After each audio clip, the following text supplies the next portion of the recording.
going on, Jerome's? Why so sweaty? I was watching Cops. So the Minnesota Vikings had one open spot left on the practice squad, and the question was, what was it going to be? What's it going to be? A quarterback or a much-needed off-ball linebacker? And it turned out to be the latter, as old friend Nick Candlelight Vigil is reportedly bringing back that love and feeling. Tom Pelissero, NFL Network, go. Reunion, the Vikings are signing veteran linebacker Nick Vigil to their practice squad per agents David Cantor and blah, blah, blah, blah, blah. So what's interesting is that Vigil was a Viking in 2021. Of course, that was a different regime, different time, because that was Spielman as GM as well as Zimmer as head coach and de facto defensive coordinator. So the fact that Vigil's still here, and now it could be that there's holdovers in the pro scouting department, still fans of Vigil. And overall, he is a really solid addition. And I know fans are going to poo-poo. Is like, why are you bringing guys like Gaskins and especially like Quisenberry, who's 33, and Nick Vigil, who's 30 right now? Because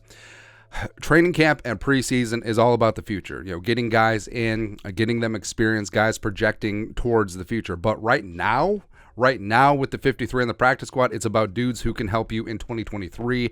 Gaskin, Quisenberry, and especially Nick Vigil are dudes like that. So let's talk about him today. Background, 30 years young, 6'2", 239. Was a 2016 third-round pick out of Utah State. Go Aggies, by the Bengals. Signed with the Vikings in 2021 to be the third starting linebacker with Barr and Kendricks after Eric Wilson left in free agency. And he played really well for the Vikings in 2021. Played in every game, started 12. Even wore the green dot after Anthony Barr had a couple of injuries. 85 tackles, had a pick six as well, had a sack, and overall was pretty solid. And I would have welcomed him back, but of course regime change and defense change.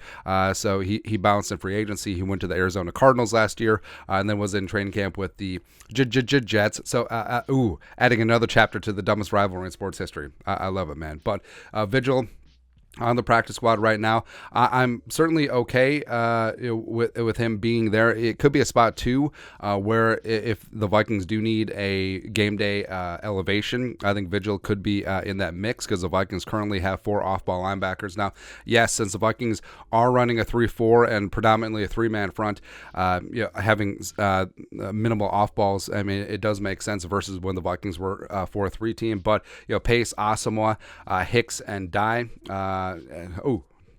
With Jordan Hicks, we just love rating like the former Arizona Cardinals linebackers, don't we? It's kind of funny, man. But I think that having Vigil in the locker room is good as a veteran presence. I think that he can provide some more wisdom along with Jordan Hicks with the young linebackers like Pace and Asamoah. And overall, I mean, yes, practice squad, you love to have a guy that could pan out into something in the next couple of years. But I think Vigil adds a lot of value right now. I think that's what Kwesi and Flores and Kevin O'Connell are thinking at this moment. But your thoughts are thoughts. The Minnesota Vikings bring back fan favorite. Okay, just favorite of mine because he's got a great nickname. Nick Candlelight Vigil, linebacker to the practice squad. Let us know your thoughts and our thoughts in the comment section below. Subscribe for daily Vikings takes. Want to support the work? Put a little something in the Venmo. But till next time, Skol, production value.